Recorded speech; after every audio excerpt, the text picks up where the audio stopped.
Hi guys, welcome to my bed. So an update, other than my exams, because that's all everyone's been talking about during exam season, I currently started reading On Earth We're Briefly Gorgeous by Ocean Vuong. Can you see it? It's so gorgeous. I didn't know my Kobo could show anything other than words, but it can. Like, it can show pictures. It's only black and white. Look at that. Like, I can probably look at textbooks on this. If you know me, you know that I'm a sucker for sad books, and especially when I'm feeling a bit emotional. This week, I was really going through it. I'll talk more about that later, but I was really going through it. And also, Victor just moved back today, so I'm alone, basically, feeling a little bit lonely. And so I was like, okay, I have this library book that I borrowed. It's due in 10 days, and the hold was really long. I think it was 20 something weeks. So I was like, I have to read it now, because when else am I gonna read it? And I need a distraction. And I've heard really good reviews on it, and I also know that's supposed to be a sad book. It is so incredibly sad, but it is so beautiful. I understand why the reviews are so good, because the way that it is written, I'm like reading it and sobbing, I'm crying, I'm wiping my tears. This hits so hard. The writer is incredible. He's incredible. Literally on the second page had me in tears. I don't know if it's because I'm already in a vulnerable state, but also I think if I was peak happiness and I read this book, I probably would have cried too. Originally I wanted to film this video about exam blues and getting lonely during exam season because everybody's studying and there's no more classes anymore, and I'm at the part of the exam period where most of my friends are finishing up their exams or they're already done their exams and they're all moving home. And because I don't have too many in-person friends, even less so in-person study friends, because most of my friends I met through like clubs or they're just in different programs, so we never study together, we never have class together. Soju's gone too. I don't even have anything alive around me. This is really interesting because I genuinely like alone time. Like, I like being by myself, but I think there's a difference between feeling isolated and just being alone. During this exam period, I felt so isolated because all I did was sit in my room right there by my desk, go on my laptop and just study. I think I would wake up around 10 and I'd study from 2 to maybe 12 o'clock. It definitely wasn't like 10 hours consecutively. I was basically spending 10 to 14 hours a day in my room, like in this square. I wouldn't even be going outside when it's daytime outside, and because it's winter time right now, it's December, the days are so short. I think it starts getting dark at 4 or like 4:30. So if I woke up at like 10, I didn't really get out of bed until maybe 12. I'd only have 4 hours of sunlight, and I'd be awake from 5 when it's dark to 12 again, and that's, what's that, 5, 6, that's 7 hours of just darkness outside. I get seasonal blues where I feel like if I don't get enough sunlight or if I don't go outside and I'm awake during the nighttime, I get really sad. Taking vitamin D helps, and maybe I'm feeling the extra sadness because I haven't really been keeping up with taking vitamin D. I've just been feeling so isolated and so lonely, and so what is the point? Like, why am I studying 10 plus hours a day, or at least trying to study 10 plus hours a day, when I feel so bad about myself? And I always keep getting distracted. Like, I'm constantly going on my phone. I think my phone time is up so much because every time I don't want to study, I don't want to flip the page, I'm just gonna go on my phone and check Instagram. Oh my god, Instagram. I feel like I have to delete Instagram because I'm going on Instagram and I know it's bad for me because of everything in the world that's happening. I'm just constantly getting fed negative information. It's important to be aware of what's going on in the world, and I like to stay educated. I don't think the constant flow of the bad things that's happening in the world is good for my well-being. Everything is too much, but I hate craving that distraction from Instagram so I can stop studying. It's like this constant loop, like it keeps going and going and going, and I feel like I can never escape. Maybe instead of going on Instagram and seeing sad posts, I'm gonna read a sad book. My Goodreads goal for this year was 52 books, which is one book a day. One book a week.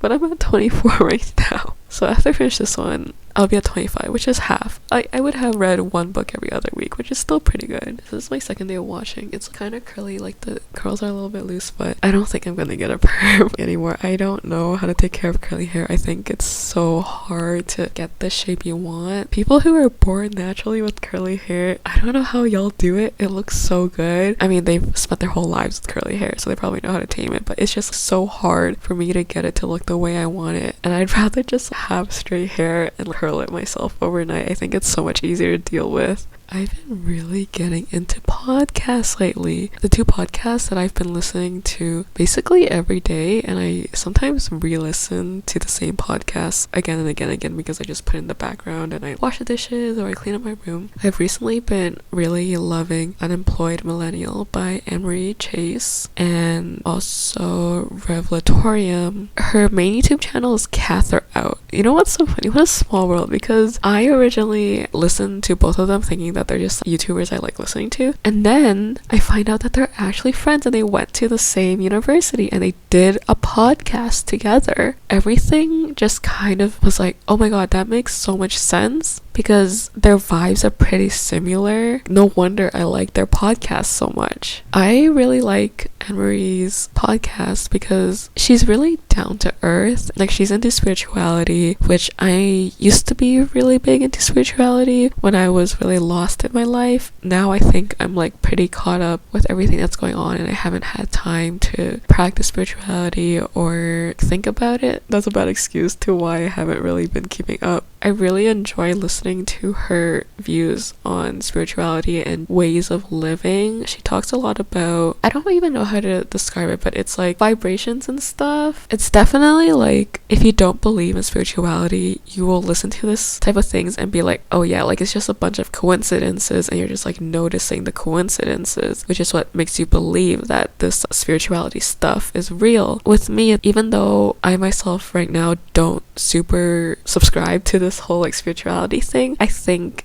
it's nice to believe in it and to notice the coincidences, because the coincidences do happen, but if you don't think about it, or if you like don't believe in this higher power or this energy around you, you're not gonna notice it, and then it won't compound and lead you to have revolutionary thoughts or outside the box thinking, that kind of stuff. I'll give you an example. Like, basically in one of the podcasts, she was talking, I forgot what it's called, but it's basically how everything's connected. She went to this event and there was this girl who had the name of this company that her friend was opening, and then a lot of other people that she met had everything connected together. I'm doing a really bad job explaining this, but if you go watch the video, you'll get what I mean. But everyone being connected or having some part of their life being related to a certain thing could be a coincidence, and you could also argue that it's pretty easy to find something in your life to connect to something because everything is related, right? If you never thought about this, or if you never believed that when everything connects it means something more, you will never take this thought and go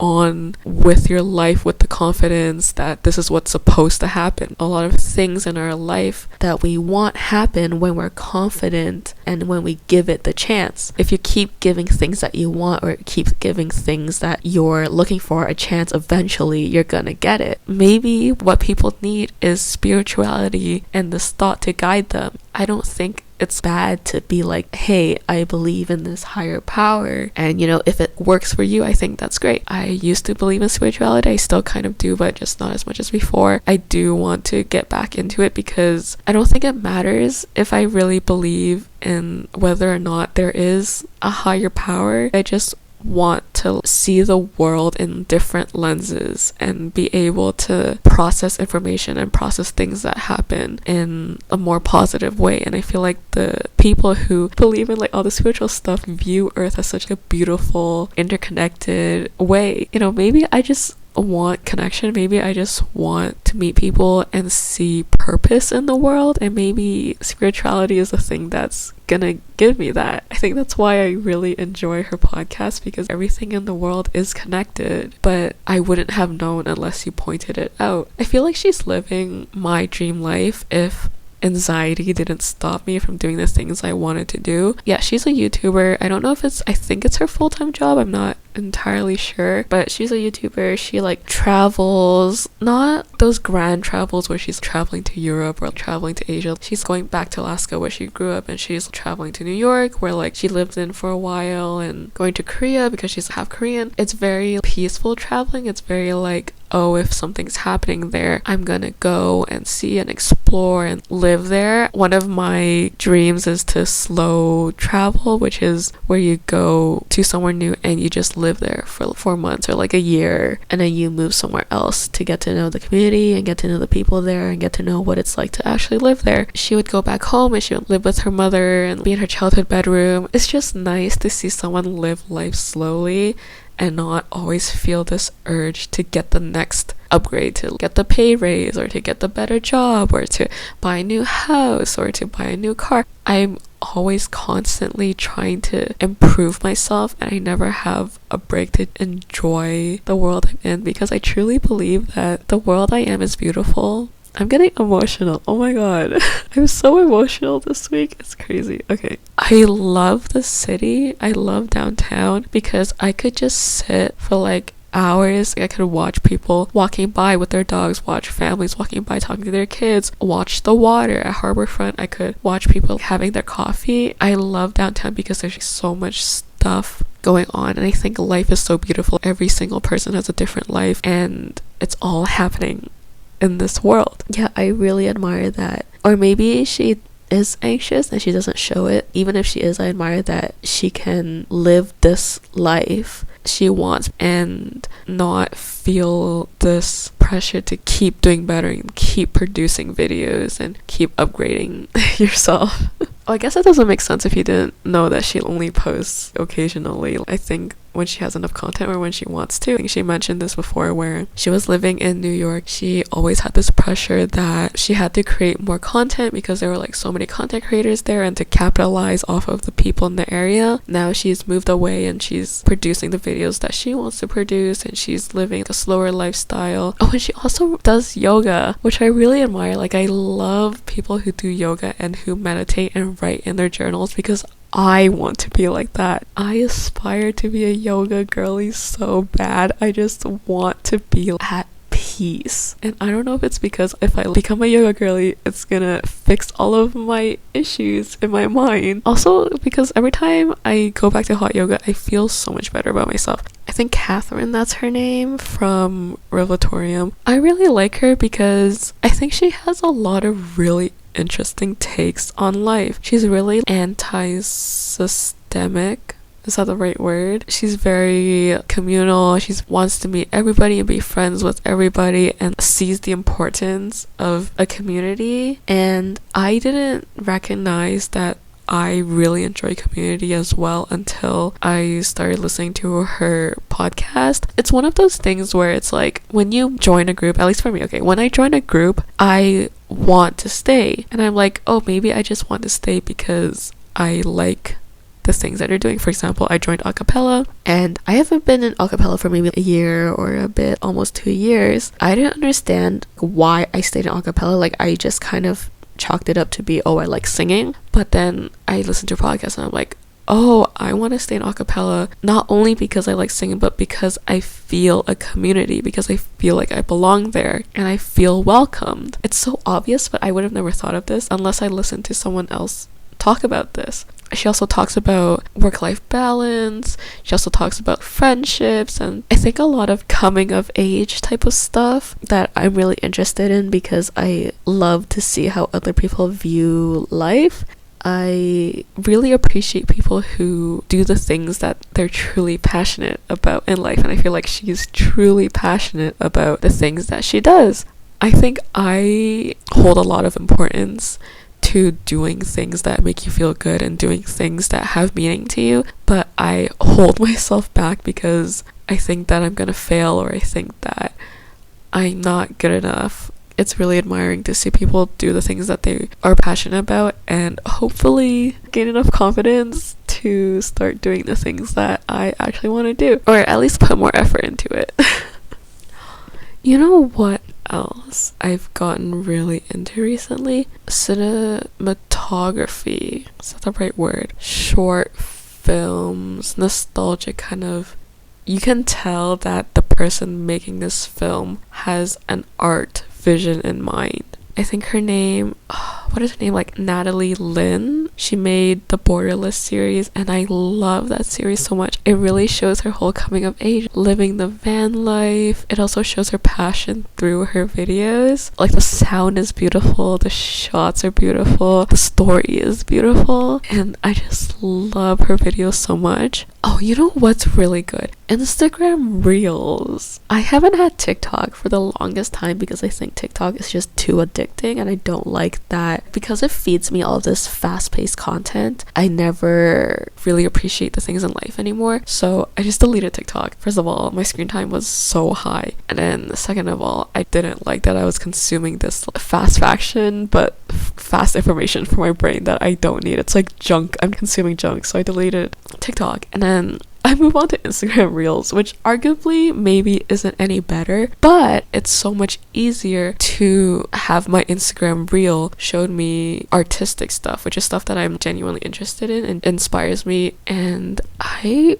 really, really love colors. This is really specific, but I really want to learn how to color grade because editing a photo makes all the difference, and it is so satisfying. Different colors resemble different moods and different emotion. Now I watch cinematic films or I see people take pictures and edit their pictures. I just have this newfound appreciation. How much thought and time did you have to put into this film or this photo to make it look like this, to make it look and make me as an audience feel this way? Because I promise if you looked at all the raw images or all the raw footage, I would not have felt the same way that I felt when I watched the footage or saw the images after they edited it. Yes, you have to be skilled as a photographer to like get the raw photos the way you wanted them, but the colors, it makes all the difference.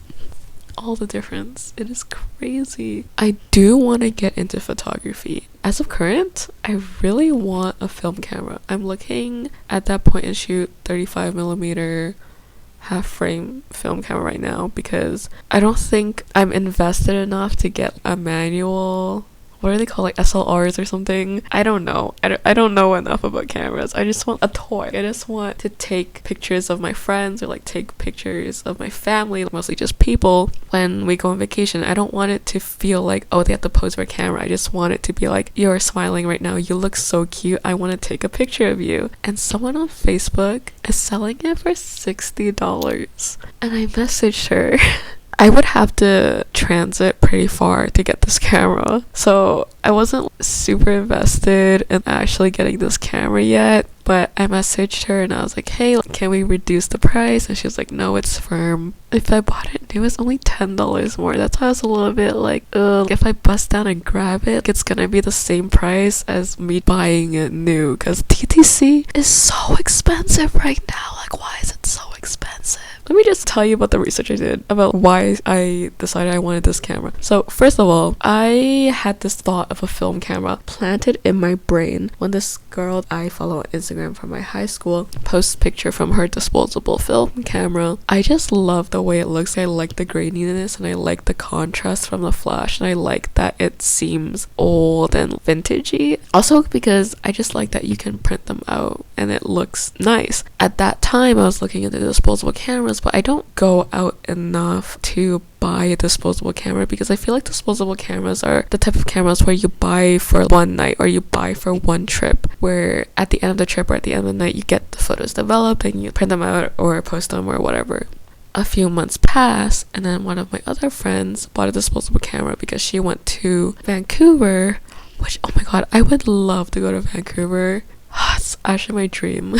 She went to Vancouver, and then I went to get her photos developed with her, and then she showed me how they came out, and I loved it. I don't know what it is, the high contrast and the graininess and the muted tones. Everything about film just makes me feel happy. Like, this is what life is supposed to feel like when it's captured. It's supposed to feel nostalgic. It's supposed to feel like a memory, and that's what film makes me feel like. So then she was like, buying a disposable camera is so expensive. I think they're 20 something dollars each, and then you have to get the film developed, which is another $20 to $30. I would say it almost comes out to $2 per photo, which is kind of expensive.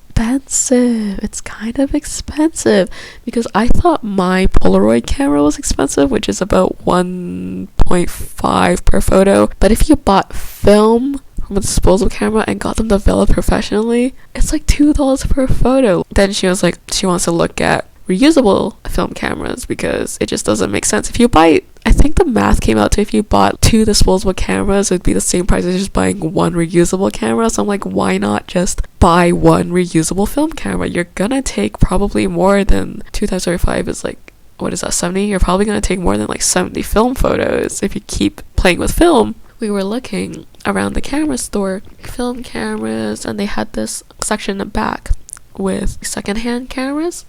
And we were just looking there, and then the guy that was talking to us, he was like, you can get one of these film cameras, actual, I think they're like old, you know how old cameras look, like gray plastic, they're kind of rounded on the edge, they don't look like metal, they look like toys. I don't know how to explain it. He was saying, oh, you can get one of these are like actual film cameras, but if you're just starting out in film and you just want to play with film, you should get one of these. And he pointed to these. They actually looked like toy cameras, like for your kids. They're like colored in bright orange, they're colored in bright pink, bright green, bright yellow. They're reusable. So I love reusable things because I hate buying things, like something just about buying things that I meant to throw away. I don't like that. And I try to avoid it. Yeah, he was like, oh, you should buy one of these if you're just looking to goof around and play around. He was trying to recommend her a camera because she was looking to buy one, but I was like, I want to take photos too. I went home. We didn't get a camera that day because even like reusable cameras, like those toy, like they look like toy cameras. I'm not gonna lie, they look kind of cheap, but like they're reusable. So I feel like if you just didn't bash it against a wall, it would be fine. Like it would last, I would hope, at least 10 rolls of film, which is around 200 photos. I went home and I was like searching it up because getting your film developed is so expensive for some reason. So I was looking like, how can I maximize how many photos I'm getting per cost? And then I stumbled across half frame cameras. You were telling me that I can get double the amount of photos per roll of film. So every time I buy a roll of film, I get double the amount of photos. I still have to pay the cost to get it developed, but I get double the amount of photos. Okay, I was also looking through Reddit, and I don't know if when I get them developed, I'll have to pay extra, which makes sense because the people developing the film have to develop more film. I also don't know how to develop film, so is it more work for them or is it the same? I think they have to scan every individual photo, so that's probably why they have to scan double the amount, so you have to pay more. It makes sense. So I started researching what half frame cameras are there. The most popular one, which is also the cheapest one, $65, like $70 something. The colors, they're pretty slay. They come in black, brown, this like pale green, and then I think a sandy yellow, which all those colors look pretty good. There are other half frame cameras, but they're not easy to use. You have to know how to take photos to use them, and I feel like I'm at that stage where I just want to look through a screen and just press a photo and not have to adjust anything, because my Polaroid camera is not one of those point and shoot ones. I guess it is, but it's like the one where I can change if I want landscape mode or party mode, if I want it to be lighter or brighter contrast. I also have self-timer. A self-timer, which I think other Instax Polaroid cameras don't have, but mine does. I will say it does take time to learn how to use a camera, and I just want to take photos. Like, I just want to take cute, nostalgic photos I can look back in 5 or 10 or 20 or however many years and be like, this is cute. And I know so many people are saying digital is so much better, and I agree, because you can take thousands and millions of photos on your phone. You can have them on your phone, you can have them on your computer, you can choose the best one to print out, but that just doesn't seem authentic and special to me. I feel like it's more special when I take a Polaroid, or if I had a film camera where the one shot I take is the only capture of this memory that I have, and it's pure. There's less of that trying to find the best photo, trying to find the highlight of this experience. It's like, this is just what the experience was like, and this is what I captured from it. Every time I think about life, I'm like, Humans are so cute. Like, I think life is so beautiful. I just want to create art.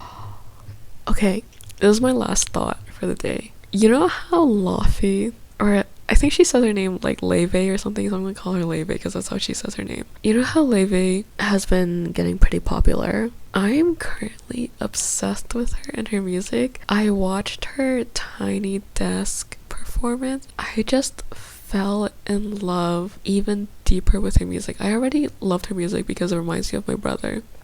Because my brother also listens to her, and he was playing her music on the cruise when we went on vacation. But after hearing her talk about her songs and hearing her talk about what she was thinking of when she was making these songs, made me feel the music on such a deeper level. This is so interesting because I've always loved music. I was also talking to my friend about this, which is interesting because I thought that everybody loved music. I always hear people with their AirPods in or like with their headphones on listening, and well, I'm assuming they're listening to music. So I just thought everybody felt the way that I feel about music, which is this deep love and deep enjoyment for like sounds and vibrations and patterns in music. But then I was talking to my friend and she was like, oh, I don't really listen to music all that much. And she was saying how like she would just listen to everything and she doesn't really have a favorite. And she was saying how, yeah, like she noticed that I would always have my AirPod in. And I was like, yeah, because I listen to music. I listen to music on the bus. I listen to music when I'm washing the dishes. I listen to music when I have nothing to do. I listen to music when I'm doing my homework, when I'm studying. Like I just